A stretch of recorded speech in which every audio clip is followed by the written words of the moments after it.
We are back on the Morning Brew. This is great fun because we got Jessica and Chloe with us, and you're one of the TEDx speakers, which I think is so much fun. You're a songwriter.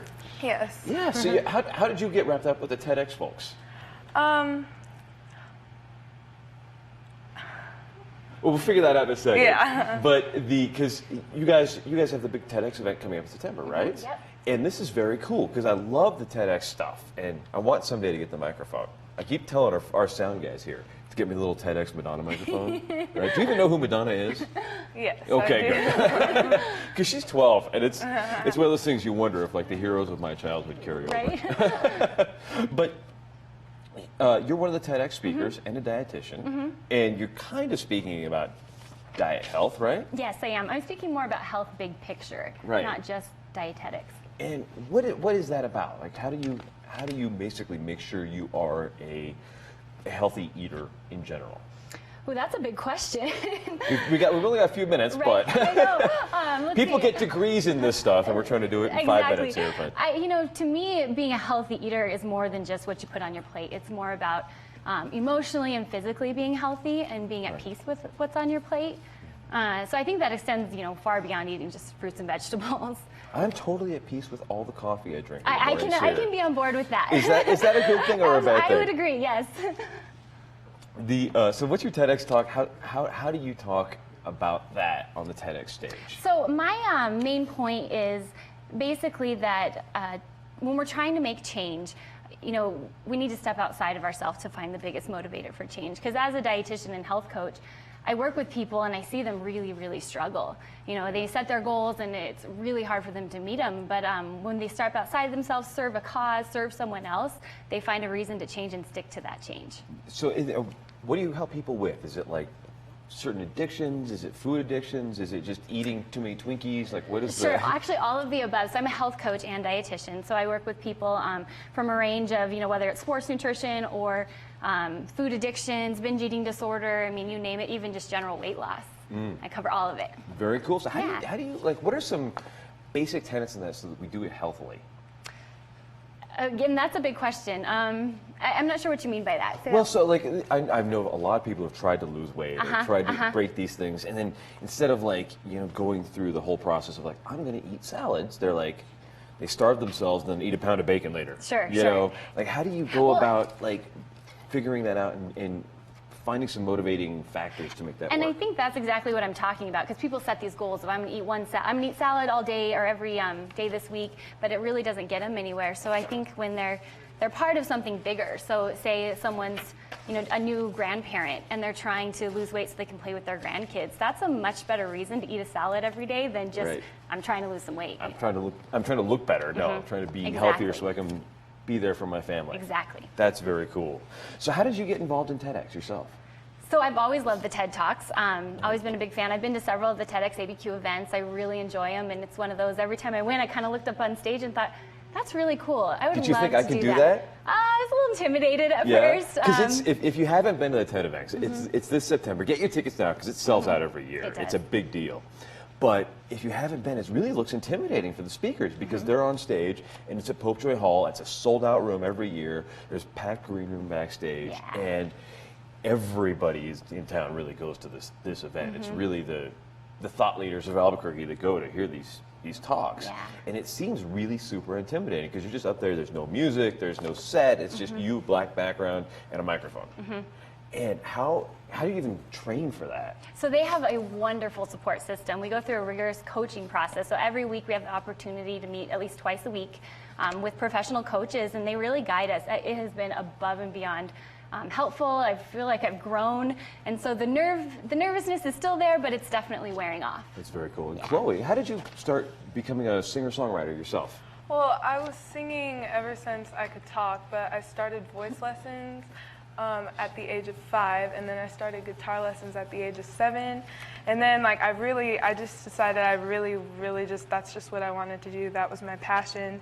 So I realized when I did have you to write decide this? Because songs. you're 12 now. Yeah. And when I was 12, I was like, I want a new Hot Wheels car. Like, I wasn't thinking about a career in anything.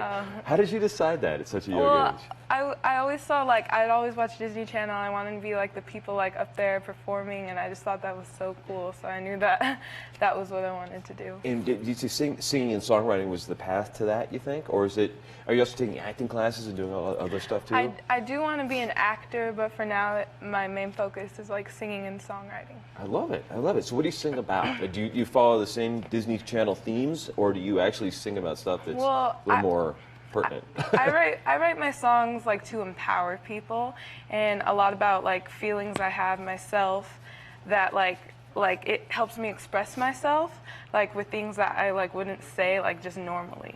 Oh, how so? Like So give us one of your lyrics that you think is kind of about some of that. Well, I have one song where it goes, "I'm the loser, but you start the fight, and I always win." Like I wouldn't just say something like that to someone in person, but like it helps me through my songs, so I could just sing it.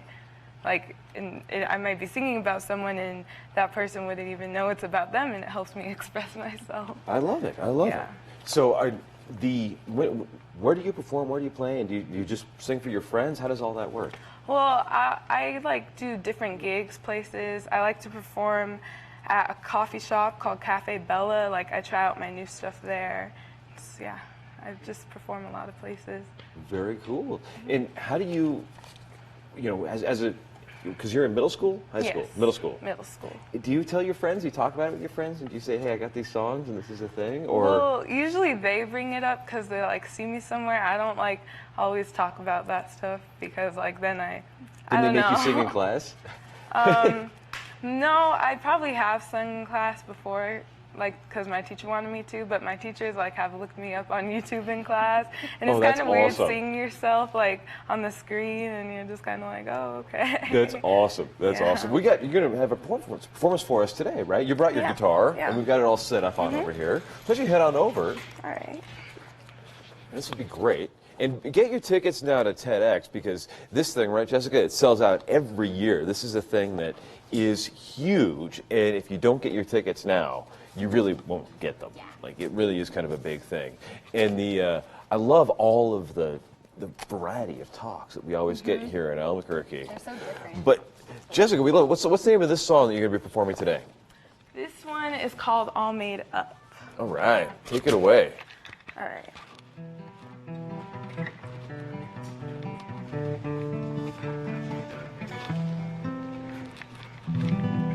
You thought nothing was wrong before, till they took away reflection in your eyes. You don't remember the outside of you was your life-giving prize. You don't have to give up all you've got to show the world what they know, 'cause they made it up. This song's to you, to let you know you're beautiful, only you, and no one else's approval. You don't have to give up all you've got to show the world what they know, 'cause they made it up. They made it up. They made it up.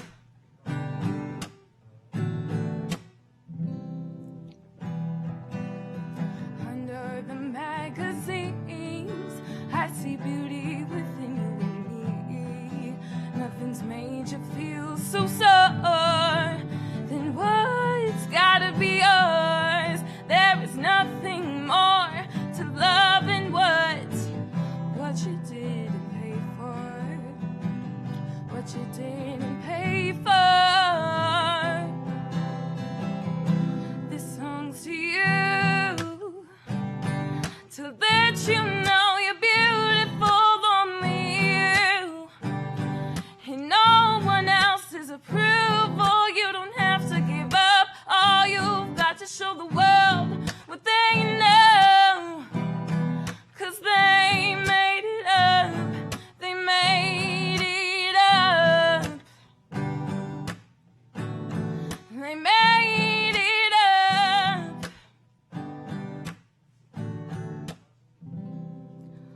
what a lovely you, like nothing ever seen before, 'cause it's you. Unique is what we all adore. You don't have to give up. All you've got to show the world what they know, 'cause they made it up. They made it up. They made it up.